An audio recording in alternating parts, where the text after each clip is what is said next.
Hello, bienvenue sur la Minute Agile. Aujourd'hui, on va parler d'un sujet super intéressant, Scrum Master et Coach Agile, le couple parfait. Et en effet, vous allez voir que ce sont deux rôles bien distincts. On en avait parlé d'ailleurs dans une vidéo Scrum Master versus Coach Agile. Ce sont en réalité des rôles assez différents. Et vous allez voir qu'ils se complètent merveilleusement bien quand ils sont bien mis en application. Allez, on regarde ça tout de suite. Let's go! Donc le sujet de la vidéo, évidemment, c'est pas de vous faire un dessin du Scrum Master et un dessin du Coach Agile, mais de voir la relation qui peut être le couple parfait pour votre entreprise. Dernièrement, on voit de plus en plus d'entreprises qui prennent des Scrum Masters et qui du coup ne prennent plus de Coach Agile. Évidemment, c'est pas forcément une généralité, mais c'est des choses qui se voient, alors que c'est une erreur absolue. Le Scrum Master, lui, va travailler avec une équipe. Et plus que ça, il est dans cette équipe, donc l'équipe Scrum, avec Scrum Master, Product Owner, les développeurs. Attention, développeurs, c'est ceux qui réalisent et pas forcément des programmeurs, ne l'oublions pas. Mais il a une obligation d'avoir des interactions extérieures et normalement, ça doit même devenir une partie très importante de son job. C'est parfois quelque chose de loupé. Et son rôle sur cette partie extérieure, c'est d'amener l'organisation à s'adapter au Scrum de l'équipe. Alors évidemment, si on a plusieurs Scrum Masters, parce qu'on a plusieurs équipes, ils doivent cependant créer une sorte de comité ensemble de façon à pouvoir standardiser des événements, standardiser des pratiques, standardiser des outils de façon à ne pas complexifier l'ensemble de l'organisation. Mais le tout est toujours avec la conviction d'améliorer le Scrum de son équipe ou d'améliorer le Scrum de l'ensemble des équipes. Le coach agile, lui, il est 100% extérieur et ça change énormément de choses et lui, il est là pour la conduite du changement, aider l'organisation à se mettre en place pour s'agiliser. Et parfois, dans certaines situations, avoir que des équipes qui font du Scrum, ça peut rendre complexe finalement l'agilisation de l'entreprise. Certes, Scrum a des choses qui amènent à devenir agile. C'est un excellent framework, mais son objectif, c'est l'efficacité. En effet, il ne faut pas oublier que le Scrum, lui, se base principalement sur le Lean et pas sur l'agile. Et donc, on a un couple parfait. On a ces Scrum Masters ou ce Scrum Master selon votre organisation qui travaille évidemment en partie pour son équipe et également en partie pour que l'organisation s'adapte à cette équipe, mais il ne faut pas que cela aille bloquer d'autres parties.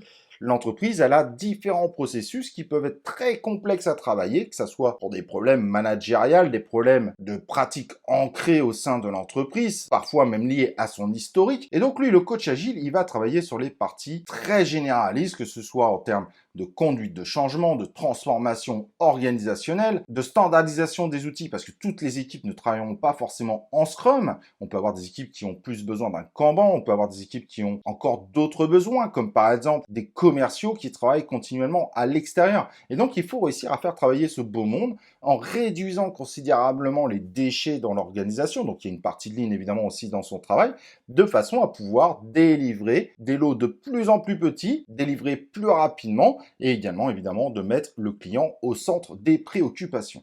Et donc ça fait un couple parfait parce que le Scrum Master, lui, est automatiquement attitré à une équipe, donc il est considéré comme quelqu'un qui prend parti, et c'est normal, indirectement, il le fait aussi, alors que le coach agile, lui, il est là pour l'organisation dans sa globalité, il a une neutralité absolue.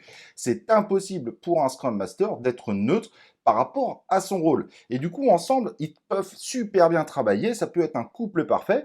On essaye d'améliorer l'ensemble et la globalité de l'entreprise sur les différents aspects, managérial, organisationnel, etc., etc.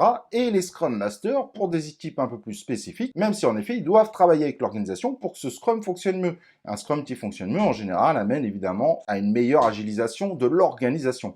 Et donc, c'est là où les deux peuvent très bien travailler ensemble. L'un qui travaille sur la globalité et la généralité, l'autre avec ce concept de toujours améliorer les scrums de chaque équipe, si on a plusieurs Scrum Masters, et ça fait un super couple, s'ils s'entendent bien, ça peut vraiment roxer du poney.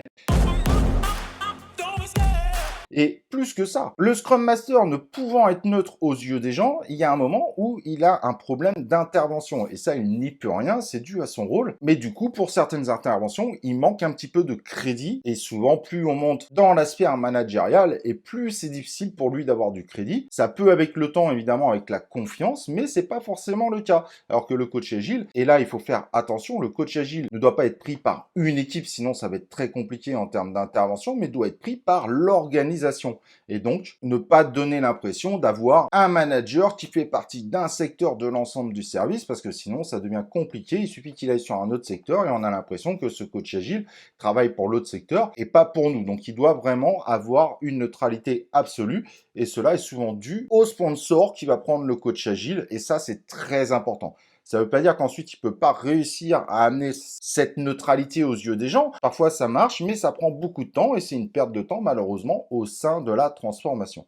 Donc, on a vraiment ce couple parfait. Celui qui va essayer de travailler pour améliorer le Scrum ou les Scrum des équipes et le coach agile qui, lui, va essayer d'agiliser l'ensemble de l'organisation. Et ensemble, parfois, ils ont peut-être quelques conflits. Pas dans le sens conflictuel, on va se taper dessus, mais dans le sens objectif. Mais si les deux personnes savent travailler ensemble et qu'elles se comprennent, etc., eh ben, ça peut devenir très positif et ça peut même devenir une force pour l'entreprise. Avoir un ou des Scrum Masters et un ou des coachs agiles ensemble qui travaillent ensemble pour améliorer l'organisation, je peux vous garantir que quand il y a cette entente, quand on est sur un couple parfait, ça marche extrêmement bien et c'est là qu'on commence à avoir de vrais résultats et qu'on arrive à accélérer une transformation. Car dans les grands groupes, il faut bien comprendre que les transformations peuvent prendre des années, des dizaines d'années. Et donc, plus on va dans l'efficience des relations et d'une gouvernance claire et acceptée par tous, et plus on limite le risque que ça prenne énormément de temps. Voilà, en tout cas, si tu as des questions, n'hésite pas, il y a les commentaires pour ça. Avant de partir, n'oublie pas le petit like sur la vidéo. N'oublie pas de t'inscrire sur cette chaîne YouTube pour recevoir en notification toutes les nouvelles vidéos de la saison 2 de la Minute Agile. Et nous, on se retrouve pour un prochain épisode de la Minute Agile.